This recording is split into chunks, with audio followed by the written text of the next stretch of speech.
तहसील मंडल के कसबलाड़ी इलाका से आटा चक्की से मुकामी नौजवान की लाश बरामद। इलाका में मातम का माहौल। रुखसार अहमद वल्द मोहम्मद बशीर की लाश पुलिस ने तहवील में लेकर कार्रवाई शुरू कर दी।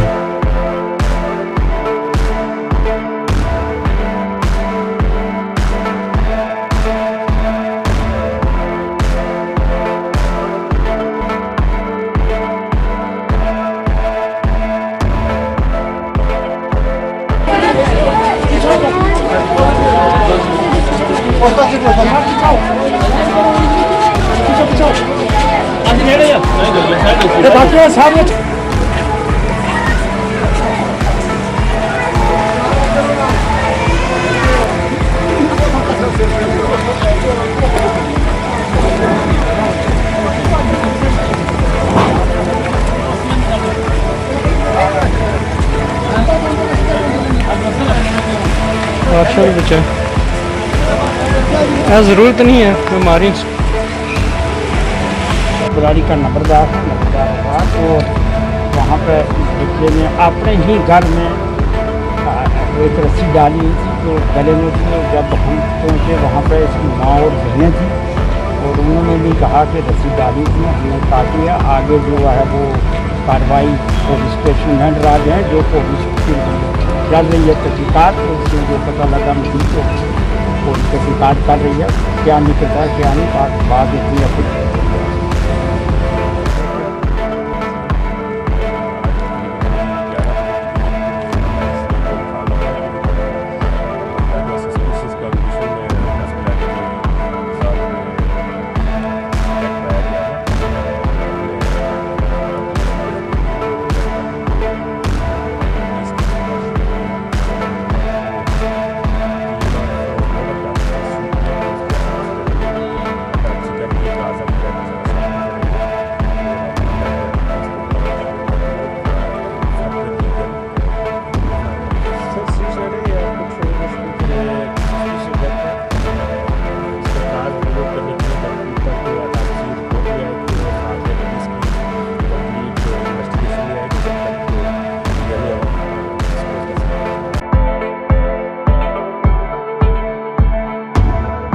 पुंछ के मंगनाड़ और दीगर इलाका जात में हिफाजती अमलों का सर्च ऑपरेशन आज भी जारी रहा। मुख्तलिफ मुकामात पर की गई तलाशी।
चीफ एजुकेशन ऑफिसर ने हालिया दिनों बायोमेट्रिक और उस्ताद के मामले के खिलाफ कमीशन कायम किया। कहा 2 प्रिंसिपल को कमीशन में रखा गया है जो इस सिलसिला में तहकीकात करेंगे।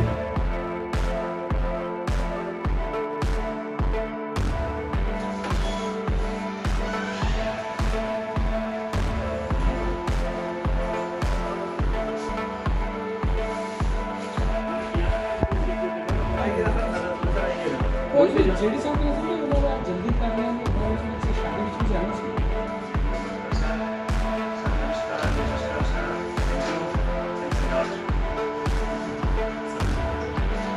नहीं, ऐसा नहीं है कि 10 साल से वो स्कूल नहीं गया है, वो कहीं अटैचमेंट पे चल रहा था।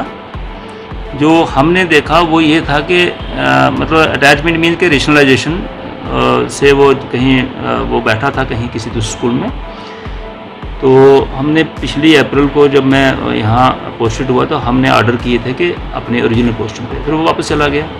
तो एट रूटीन और चेकिंग में हम देख रहे थे कि एक प्राइमरी स्कूल में 2 मशीनें जो चल रही थी, हर एक का आइडेंटिफिकेशन मार्क अलग से होता है। तो वहाँ हमने ट्रेस किया कि जो हाई सेकेंडरी स्कूल है जिसमें 50+ लोग हैं वहाँ अलाउड हैं 2 मशीनें। कई बार क्योंकि स्टाफ काफ़ी होता है तो अगर मशीन आधा मिनट भी लेती है तो भी आधा घंटा चाहिए होता है उनको अटेंडेंस करने के लिए, तो प्राइमरी स्कूल में हम अलाउ नहीं करते। तो हमने जेडीओ से पूछा कि whether you have allowed for such A provision in that very school, तो जेडीओ ने कहा कि ऐसा नहीं है। तो अगर वो 1 महीने पे नहीं करते तो दैट मीन्स कि वो स्कूल टाइम पे नहीं जाता है। तो उसी प्रीलिमिनरी इंक्वायरी के बेस पे हमने उसको सस्पेंशन कर दी, कमीशन बैठा दिया है। 2 लोग जो हैं प्रिंसिपल लोरन और प्रिंसिपल अड़ाई, 2 प्रिंसिपल इस मामले की प्रॉपर जांच करेंगे कि कहाँ गलती हुई, कहाँ खामी थी। तो उसके बाद ही पूरा जो मामला जो है वो साफ़ होगा। बात किया क्या लगता है आपको सिस्टम के साथ 400 की है, टीचर होके एक अध्यापक होके जिसका काम बच्चों को शिक्षा देना है? नहीं, इसी वजह से ही has been placed in the suspension. ऐसे कुछ और भी हैं सर केसेस?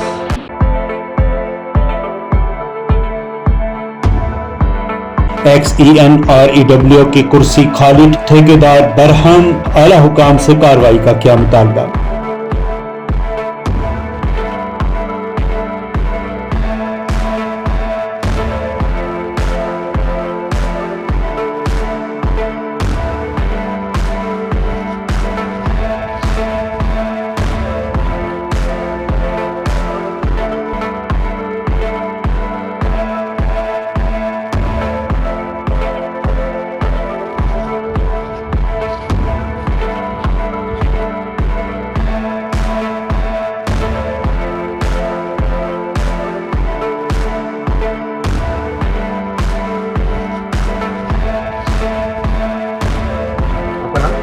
माजिद इकबाल हूँ, कॉन्ट्रैक्टर। बताएं क्या सर परेशानी ये है कि मैं मेंढर से सुबह आया हूँ, यहाँ से आया हूँ, यहाँ कोई ऑफिस में नहीं है। CDR रिलीज़ करानी थी मैंने, कोई एक्स्ट्रा CDR जो टेंडर इनने रिफ़्रेश कर दिया उसके लिए उसकी अमाउंट थी कोई 60,000 रुपया। अब नया टेंडर की आज लास्ट डेट है, CDR नहीं रिलीज़ होगी तो टेंडर में कैसे लगवाऊँगा? तो यहाँ से जो मुलाजिम है वो कहते हैं एक्शन साहब नहीं है, सुबह से मैं यहाँ सफ़र हो रहा हूँ। मेरी ये DC साहब से गुजारिश है कि आपकी DC साहब बहुत ऑनेस्ट ऑफिसर हैं, या उनसे यही गुजारिश है कि ये डिपार्टमेंट से टोटली यहाँ हाफ ऑफ करप्शन है, पैसे के बगैर कोई यहाँ काम नहीं किया जाता। तो इसे हरास करके मैं तो कहता हूँ आप क्या करूँ, 60,000 रुपया कहाँ से लाऊँ नया टेंडर डालने के लिए? अब CDR रिलीज़ होगी, उसकी ने कहा कि नई डेट से होनी चाहिए। अब पैसे होंगे तो CDR रिलीज़ होगी तो नया टेंडर डालेंगे। अब यही गुजारिश ने कहा, ये इनके एक आज टेंडर कुछ खुलने वाले थे, उनकी डेट थी सैटरडे को ओपनिंग की। आज मंडे भी हो चुका है, ट्यूसडे थे, अभी तक नहीं खुला। जहाँ फ़ोन करके कहते हैं हमें वो बोर भी बहुत का काम है, हम क्या करें या कुछ करें।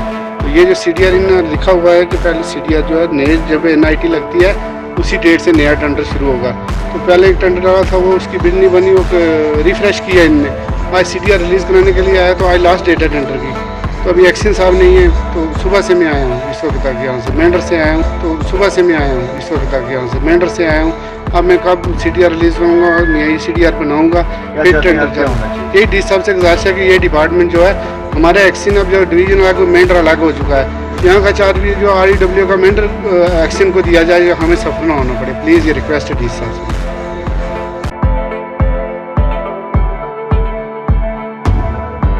सरदार गजन सिंह समाजी कारकुन ने पुंछ हादसे की बात अवामी मसाइल हुकाम के सामने रखे, हल करने सेंटर में ना तो कोई इंडस्ट्री है, ना कोई फैक्ट्री है, बेरोजगारी इतनी है कि इनको पेट भरना क्या है, बच्चों का पेट भरना क्या, अपना पेट नहीं भर सकते। और आपने जिस मुद्दे पर यहाँ पर मुझे खड़ा किया है कि इस तरह से हमारे जो उड़ी के लोग, मुजफ्फराबाद के लोग रेफ्यूजी पुंछ में एंटर हुए, वो नीचे वाले पहाड़ से कलंदरी तहसीलबाग के, और इस तरफ से हमारे जो मीरपुर कोटली और जो आज़ाद कश्मीर के जो माजर हैं इस पुंछ में आए, तो इस वक्त यहाँ पर बहुत कच्चे मकान थे।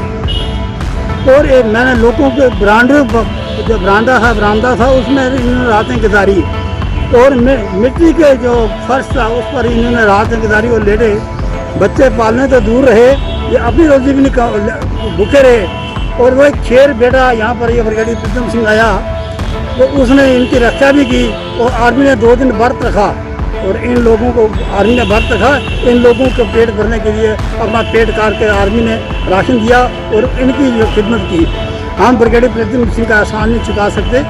और आपने पूछा आज तक 1947 से लेकर अगर पाकिस्तान, हमारी जायदादें, जमीन जायदाद पाकिस्तान में रह रही है, तो अगर हमारी उन वो लोग काबिज हैं हमारी ज़मीनों पर, मकानों पर, हमारी प्रॉपर्टी पर जो हम लोग आज बैठे हैं, हमें गवर्नमेंट का दिया है कार टैक्स को, हमने वो कच्चा मकान जो 3 मरले का 2 मरले का पक्का बनाया और पैसे खर्चे, तो उसको हमने बनाया। आज गवर्नमेंट कहती है कि ये हमें इसको टैक्स को, मेरी गवर्नमेंट से गुजारिश है इनको मकान बनाने के लिए आपने क्या मदद की है, लेकिन पूछा या नहीं। इंटरनेशनल रेड क्रॉस और इंटरनेशनल ह्यूमन राइट्स ने जब पाकिस्तान और हिंदुस्तान के जो जंग के बाद 1947 का कल्लूकारा था, उसके बाद जब पूछा गया तो ना तो पाकिस्तान ने आंकड़े दिए कितने लोग हमारे हिंदुस्तान के वहाँ पर मारे गए, ना इन्हें लोगों ने दिए आंकड़े कि कितने लोग पाकिस्तान के यहाँ पर मारे गए और कितने लोग पकड़े गए और कितने जख्मी हुए। तो मेरी गवर्नमेंट से गुजारिश है कि हमारे प्रधानमंत्री जी कहते हैं हम इनको 25-25 लाख रुपया देंगे, 30-30 लाख रुपया देंगे, जब इनको दिया ही कुछ नहीं, ये यूटी स्टेट बनी, वो नार्म यहाँ पर कब लागू होंगे, लागू नहीं हो सकते, क्योंकि गवर्नमेंट की जायदाद पर 60 साल ये रहा, हमें 73 साल हो गए।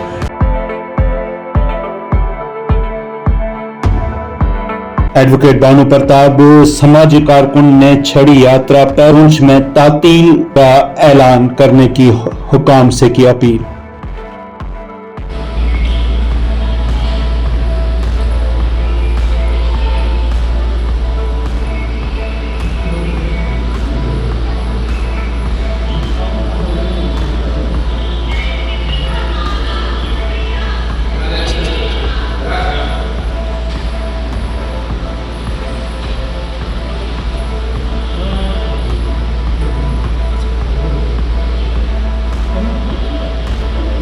नमस्कार, मैं डिस्ट्रिक्ट पुंछ से एडवोकेट भानु प्रताप श्री मनोज सिन्हा जी से LG Jammu Kashmir union territory से एक रिक्वेस्ट करना चाहता हूं कि हर साल हमारे पुंछ से दशनामी अखाड़ा पुंछ से एक छड़ी यात्रा पैदल बूढ़ा अमरनाथ जो मंडी में, राजपुर मंडी में है, वहां पे हर साल ये रक्षाबंधन से 2 दिन पहले ये यात्रा निकलती है। ये पूरे पुंछ की एक बहुत पुरानी डिमांड है कि इस दिन, जिस दिन छड़ी निकल के जाती है, उसको पब्लिक हॉलिडे डिक्लेयर किया जाए। और हमने न्यूज में भी आजकल देखा कि डिविजनल कमिश्नर जो जम्मू हैं, उन्होंने ये रिक्वेस्ट हमारी जो है LG साहब तक पहुंचाई है। हम उसी की ताहीद में ये एक इंटरेक्शन है कि आप मीडिया की वसादत से ये है कि पूरे डिस्ट्रिक्ट पुंछ के लोग, ना केवल जो सनातनी हैं, उसके अलावा भी जो बाकी मज़ाहिब के लोग हैं, वो भी इस पे पार्टिसिपेट करते हैं। इसकी एक बहुत बड़ी एक मान्यता है। LG Jammu Kashmir union territory से एक रिक्वेस्ट करना चाहता हूं कि हर साल हमारे पुंछ से दशनामी अखाड़ा पुंछ से एक छड़ी यात्रा पैदल बूढ़ा अमरनाथ जो मंडी में, राजपुर मंडी में है, वहां पे हर साल ये रक्षाबंधन से 2 दिन पहले ये यात्रा निकलती है। ये पूरे पुंछ की एक बहुत पुरानी डिमांड है कि इस दिन, जिस दिन छड़ी निकल के जाती है, उसको पब्लिक हॉलिडे डिक्लेयर किया जाए। और हमने न्यूज में भी आजकल देखा कि डिविजनल कमिश्नर जो जम्मू हैं, उन्होंने ये रिक्वेस्ट हमारी जो है एलजी साहब तक पहुंचाई है, हम उसी की ताहीद में ये एक प्रेस एक इंटरेक्शन है कि आप मीडिया की वसादत से ये है कि पूरे डिस्ट्रिक्ट पुंछ के लोग, ना केवल जो सनातनी हैं, उसके अलावा भी जो बाकी मज़ाहिब के लोग हैं वो भी इस पे पार्टिसिपेट करते हैं। इसकी एक बहुत बड़ी एक मान्यता है पुंछ कम्युनिटी में, और एक हमारे एक जो कल्चर है, ब्रदरहुड का कल्चर है, छड़ी एक इंपॉर्टेंट रोल प्ले करती है। लिहाजा हाथ जोड़ के एलजी साहब से एक विनती है कि छड़ी को हर साल जो ये 2 दिन पहले रक्षाबंधन से आती है उसको पब्लिक हॉलीडे डिक्लेयर किया जाए, जल्द से जल्द इस डिमांड को पूरा किया जाए। धन्यवाद। पानी के निकास का मामला 2 गुटों में तसादुम, पुलिस में थाना पुंछ में शिकायत दर्ज, तहकीकात शुरू। निपुण खजूरिया की रिपोर्ट।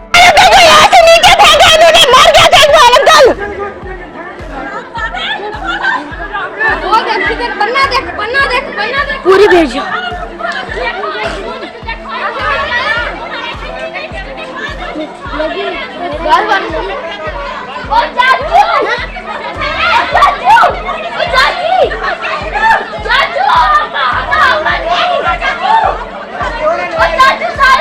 नमस्कार दर्शकों, पुंछ विजन देख रहे हैं आप और मैं हूं निपुण खजूरिया। इस समय मैं पुलिस स्टेशन पुंछ के बाहर हूं। एक अजीबोगरीब सा मामला जो है सामने आया है। कुछ लोग हैं, वो क्या कहना चाहते हैं, क्या उनको परेशानी आई कि उन्हें आज यहाँ थाने तक जो है पुलिस स्टेशन तक आना पड़ा, उन्हीं से बात करेंगे क्या परेशानी है और किस तरह का उनको क्या हुआ कि आज उनको पुलिस स्टेशन आना पड़ा। जनाब, आपका नाम? सर, मेरा नाम मोहम्मद इकबाल है, मैं बावरी डिंगला से मेरा ताल्लुक है। कल का वाक़या सर, जैसे पानी की बहुत बड़ा पानी आया तो हमने अपने मकान के पीछे से मौके की अगर मायना किया जाए तो देखा जाए तो बहुत बड़ी नाइंसाफ़ी हुई हमारे साथ। हम वो पानी अपने की निकास निकाल रहे थे अपने मकान को सेव करने के लिए। हम दोनों भाई वहाँ थे। अचानक वहाँ एक मौलवी है जो मदरसा चला रहा है, मदरसे का हेड है। उस मौलवी ने कॉल की नंगाली से, कॉल डिटेल पे चेक किया जाए, उसने नंगाली से 2 गाड़ियाँ मंगाई बंदूक की। अचानक घातक लगा के मौलवी ने पूरी फैमिली पे हमला किया। जब हमारी औरतें शोर शराबा सुन के हमें बचाने के लिए वहाँ पहुँची तो हमारी औरतों के भी जदगोब किया गया और उन पर जख्मों के निशान हैं। हमने ऑलरेडी मेडिकल कराई है। हमारी एप्लीकेशन जो है, मदरसे का नाम क्या है? ये है फातिमा दोस्तारा डिंगला जंजाल पुंछ, बच्चियों का मदरसा है। काती साहब जो सुरनकोट वाले हैं, मैं उनसे कहूंगी कि इस मौलवी पे फतवा लगाया जाए। इसको हम कभी मौलवी नहीं मानेंगे। जो दक्षा इंद्राबी साहब है, मेरी उनसे भी अपील है कि इसको इस जो ये मुद्दा है, इस मुद्दे पे वो भी बात करेंगे। उसने ऐसा औरतों पे क्यों हमला करवाया? पहले हमारे घर वालों पे हमला किया, फिर हमारी बहनों पे, हमारे घर की जितनी औरतें हैं उन सब पे हमला किया। हमने जाके छुड़वाने की कोशिश की कि हम अपने बच्चों को इनको साइड करने, तो उन्होंने हम सबको पीटने की कोशिश की और मेरी बहन को बुरे तरीके से पीटा हुआ है। जख्म है उसके गाँव है, मेडिकल रिपोर्ट हो चुकी है, वो उठ नहीं सकती है कि उसको हमने अभी बड़ी मुश्किल से लाया है। तो मेरी SHO साहब से भी रिक्वेस्ट है कि इस पे जल्दी जल्द कार्रवाई की जाए, इसको लाया जाए पुलिस स्टेशन। सुना आपने इन घर वालों का दर्द कि किस तरह से एक मौलवी जो एक लड़कियों का इदारा चला रहा है, वो किस तरह से इदारा चला रहा है कि उसने ऐसी